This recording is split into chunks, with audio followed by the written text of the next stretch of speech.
मित्रांनो, पाणी म्हणजे जीवन. माणसाच्या जीवनातील महत्त्वाचा घटक म्हणजे पाणी. माणसाच्या दैनंदिन गरजांमधील प्रमुख गरज म्हणजे पाणी. माणसाच्या जगण्याचा आणि जिव्हाळ्याचा महत्त्वाचा विषय म्हणजे पाणी. निसर्गातून मिळणारे पाणी आपण जपून वापरले पाहिजे. जल हे तो कल हे याची जाणीव सर्वांनाच होणे गरजेचे आहे. असे म्हणतात की तिसरे जागतिक महायुद्ध झालेच तर ते फक्त आणि फक्त पाण्यासाठीच होईल. पाणी समस्या सोडवण्यासाठी एकच मंत्र घेऊया, जलयुक्त शिवार राबूया, राजांचे विचार ऐकूया, गावे समृद्ध बनवूया, गावे समृद्ध बनवूया.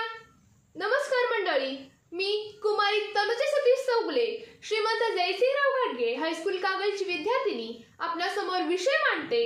राजे समरजित सिंह घाटगे, एक पाणीदार नेतृत्व.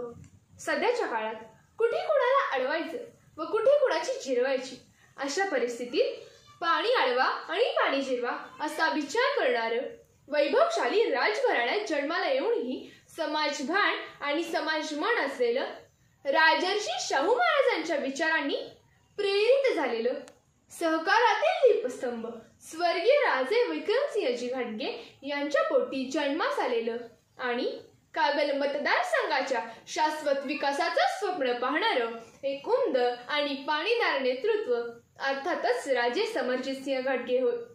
सकाळची वेळ होती. माझे बाबा वर्तमानपत्र वाचत होते. वर्तमानपत्रातील एक बातमी वाचताना बाबांचे डोळे पाणावले. बातमीचे शीर्षक होते, राजे समरजित सिंह घाटगे यांनी रात्रीच्या वेळी केली जलयुक्त शिवाराची पाहणी. कार्यकर्त्यांच्या बैठकीतून राजे उठले आणि ज्या ठिकाणी पाणी अडवण्याची व्यवस्था केलेली आहे अशा गावापासून बरेच अंतर दूर असणाऱ्या घनदाट जंगलाच्या दिशेने राजे मोटारसायकलीवरून निघाले. यावेळी सर्वच कार्यकर्ते अवाक झाले असे की 1 महिन्यापूर्वी शासनाची कोणतीही आर्थिक मदत न घेता श्रमदान आणि लोकसहभागातून कागल मतदारसंघातील 7 गावे निवडून जलयुक्त शिवार योजना राबवण्याचा निर्णय घेतला.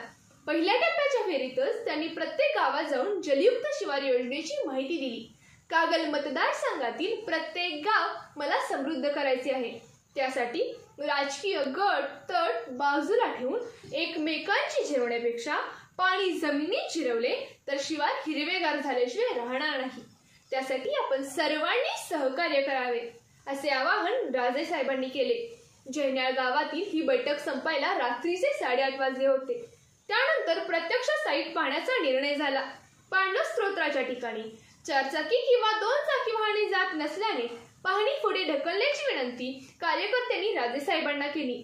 पण जलयुक्त शिवाराचे वेड लागलेले राजे समरजित सिंह घाटगे थांबले तर ना. राजे सरळ मोटारसायकलीवर स्वार झाले. त्यांच्या पाठोपाठ कार्यकर्तेही रवाना झाले. काही अंतरावर मोटारसायकलींचा प्रवास थांबला. त्यानंतर बॅटरीच्या प्रकाशात थेट चिखलातून चालत जाऊन पांडव स्तोत्राची पाहणी करण्यात आली. उद्यापासून काम सुरू करूया. काम करण्यासाठी मी व माझी पत्नी तुमच्या सोबत आहेत. यासाठी लागेल तेवढा निधी देण्यास मी तयार आहे असा विश्वास कार्यकर्त्यांना देऊन राजे परतले. बातमी वाचताना बाबांच्या डोळ्यातून गालावर ओघळणारे आनंद अश्रू बरंच काही सांगून गेले. बाबा सांगत होते, चिकोत्रा खोऱ्यातील लोकांसाठी राजांनी जलक्रांती केली आहे. चिकोत्रा नदी उन्हाळ्यात कोरडी पडते. त्यामुळे चिकोत्रा नदीच्या काठावर असलेल्या बेळुकी, खडकेवाडा, मेतके, लिंबूर कापशी, गलगले, हमीदवाडा, सेनापती कापशी ही कागल तालुक्यातील गावे, तर आजरा तालुक्यातील झुलपेवाडी, धामणे, बेलेवाडी, हुब्बळगी, चिमणे ही गावे व पिंपळगाव हे भुदरगड तालुक्यातील गाव. या सर्व गावांना पाणी टंचाईच्या झळा बसत. नदी उशाला आणि कोरड घशाला अशी परिस्थिती या गावांची झाली होती. हे लक्षात घेऊन राजेंनी मुसळधार पावसात सर्वेक्षण केले. म्हातारीच्या पठारावरील उत्तर, दक्षिण आणि पश्चिमेकडे जाणारे पाणी अडवून ते पूर्वेकडील चिकोत्रा धरणामध्ये वळवले. एवढेच नव्हे तर 12 किलोमीटर पायी चालत जाऊन अरळगुंडीच्या पठारावरील पाणी बांध घालून अडवले आणि ते चिकोत्रा धरणाकडे वळवले. ते धरणाच्या उभारणीपासून ते 2018 पर्यंत हा प्रकल्प फक्त आणि फक्त 3च वेळा पूर्ण क्षमतेने भरला होता. पण आज 2024 मध्ये हा प्रकल्प 90%च्याही पुढे गेलेला दिसतोय. याचे संपूर्ण श्रेय राजे समरजित सिंह घाटगे यांनाच द्यावे लागेल. कागल तालुक्यातील डोंगराळ गावांमध्ये जलयुक्त शिवार योजना राजेंनी अत्यंत प्रभावीपणे राबवली आहे. त्यापैकी एक म्हणजे माध्याळ येथे बांधण्यात आलेली 2 बंधारे.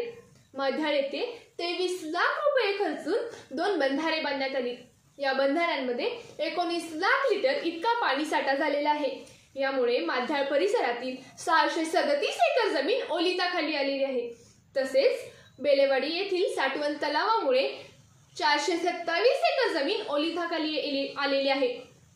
चंदगड तालुक्याचे तत्कालीन आमदार स्वर्गीय बाबासाहेब कुपेकर यांनी राजेसाहेबांकडे चंदगड तालुक्यातील इसापूर या गावासाठी लघु प्रकल्पाची मागणी केली होती.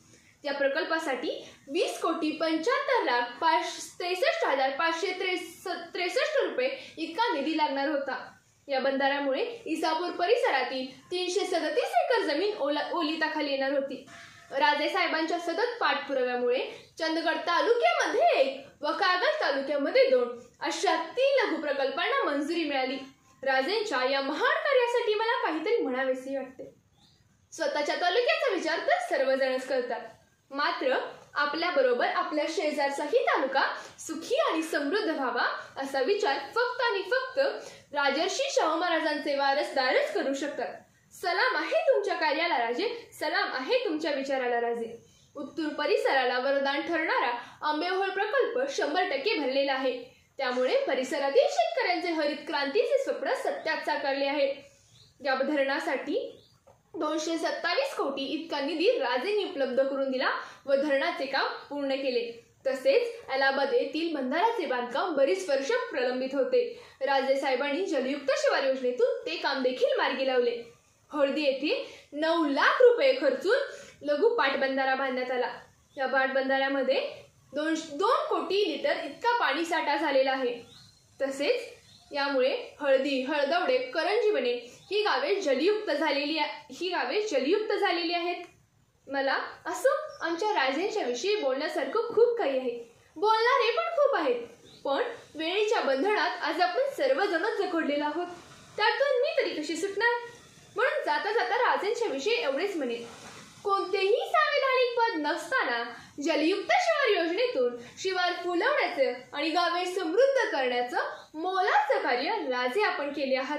आपल्या पुढील कार्यात शुभेच्छा देते. भविष्यात आपण महाराष्ट्राच्या मंत्रिमंडळात नाही तर भारताच्या मंत्रिमंडळात दिसाल अशी आशा व्यक्त करते आणि माझ्या वाणीला विराम देते. जय शाहू महाराज, जय शाहू महाराज. धन्यवाद.